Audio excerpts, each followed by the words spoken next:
こんにちは。Xbox 専門 VTuber のたくみしーなです。今回は2026年3月後半に新しくゲームパスに追加されるタイトルと3月31日をもってゲームパスから外れるタイトルをご紹介します。ぜひ最後まで見てね。ディスコエリジウム The Final Cut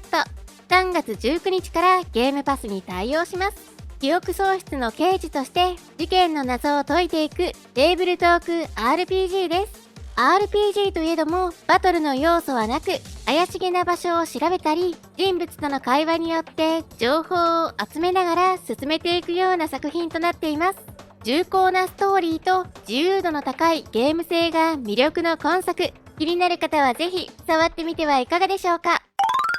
龍が如く8、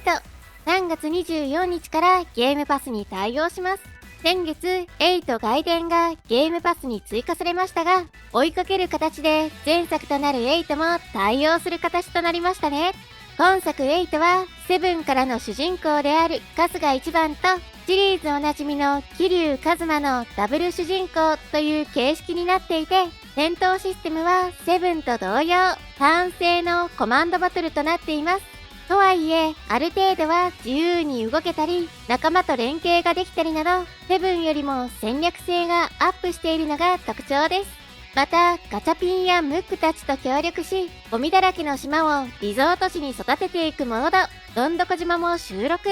とにかく今作8は、ボリュームが凄まじいのが魅力で、様々な遊びを楽しむことができます。ネット炎上とか人気 VTuber の中の人とはみたいな話があるのも面白かったですね。ただストーリーが最高に良かったとはちょっと言いづらく、特に終盤の展開に関しては不満点もありましたが、非常にボリュームがありたっぷり遊べる大作 RPG なので、気になっている方にはぜひ触ってみてほしいです。私は病がお気に入り。アブソラム3月25日発売日初日からゲームパスに対応します。ベルトスクロールとローグライクを組み合わせたアクションゲーム。他機種では昨年リリースされたタイトルですが、今回 Xbox でも発売される形となります。本作ではそれぞれが特殊な能力を持つキャラクターたちを操作することが可能。様々なスキルを駆使してステージを攻略していくこととなります。また、オンライン、オフラインともに2人協力プレイにも対応し、フレンドと一緒に遊ぶことも可能となっています。ノバローマ、3月26日発売日初日から PC ゲームパスに対応します。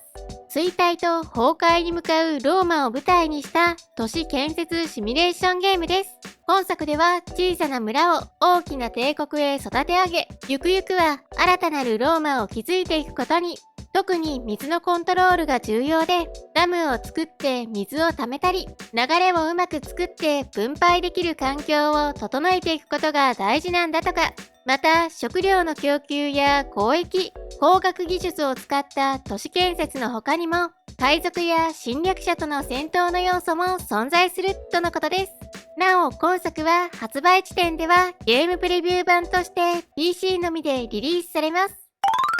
ザ・ロングダーク3月30日からゲームパスに対応します。2017年にリリースされた一人称視点のサバイバルアドベンチャーゲームです。本作では極寒の地を舞台に厳しい自然環境や野生動物などから身を守り生存していくことが目的となります。なお今作は日本語対応しているものの、日本のストアでは販売されていないため、日本で配信が行われるかどうかは不明です。バイオハザード7、3月31日からゲームパスに対応します。過去にもゲームパスに対応していましたが、再び追加される形となりましたね。本作7は原点回帰をテーマとしていて、バイオハザードの新たなるスタートとして、ホラー色を強調した作品として作られています。発売は2017年と9年前のタイトルではあるものの、シリーズ X、S 向けの最適化もされているので、今なお美麗な映像で楽しむことができます。最新作のレクイエムが発売されたばかりですが、個人的には7と8の方向性のバイオも好きだったので、リプレイの方はぜひ8とセットで楽しんでみてください。バービーハウストレイルズ4月2日からゲームパスに対応します。昨年10月にリリースされたバービーを題材にしたオープンワールドアクションゲームです。本作では馬に乗ってフィールドを探索したり、カメラを使って動植物を撮影したりなど、自由にクエストを楽しむことができます。なお、今作は日本語には未対応となっています。ファイナルファンタジー4、4月7日からゲームパスに対応します。FF4 のピクセルリマスター版です。今年の1月から毎月追加されている FF シリーズ、いよいよ4まで来ましたね。毎回いろんなシステムを盛り込む FF シリーズの中でも、4は特にわかりやすく、ジョブシステムや特別な成長要素もない正統派な RPG って感じで、シリーズ未プレイの方でも遊びやすいと思います。FF4 はやっぱり BGM が好きですね。通常戦闘とかボス戦の曲は歴代 FF でも上位に入るくらい好きです。今回も遊びやすいブースト機能がついているので、未プレイの方はぜひ。オーバースローン。こちらは2024年の12月にゲームプレビュー版として発売し、現在もゲームパスに対応している作品ですが、3月18日に正式版がリリースされます。本作はオンライン最大6人の協力プレイに対応した都市建設アクションゲームとなっていて、襲いかかってくる敵たちを倒しながら都市を拡大していく作品です。家や木なんかを持ち上げて放り投げることができる凄まじいパワーや超高速のスピード感が魅力となっていて、豪快なアクションを楽しめるタイトルでもあります。本作気になる方は今回の正式リリースを機に触ってみてはいかがでしょうか。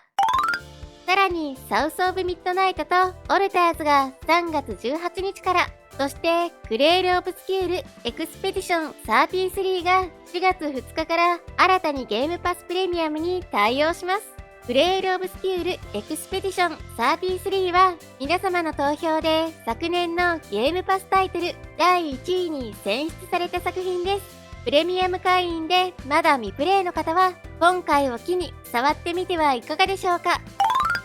ここからは3月31日をもってゲームパスから外れるタイトルをご紹介します。ペッパピッグワールドアドベンチャー。追加から1年半で終了となります。子供向けアニメのゲームタイトルですね。簡単なミニゲームを楽しみながら物語を進めていく作品ですが、日本語には未対応となっています。マッドストリート。こちらも追加から1年半で終了です。物理演算を用いて作られた格闘パーティーゲーム。日本語には未対応とはなっていますが、1時間ほどで実績コンプできるので、気になる方は触ってみてはいかがでしょうか。ということで今回は2026年3月後半に新しくゲームパスに追加されるタイトルと、3月31日をもってゲームパスから外れるタイトルをご紹介しました。私のチャンネルでは今後も Xbox の最新情報や製品紹介、それにレビューなどを行っていきます。よかったらチャンネル登録と高評価していただけるとすごく嬉しいです。それと X の方でも情報発信しているのでフォローしてね。それではまた次回の動画でお会いしましょう。またねー。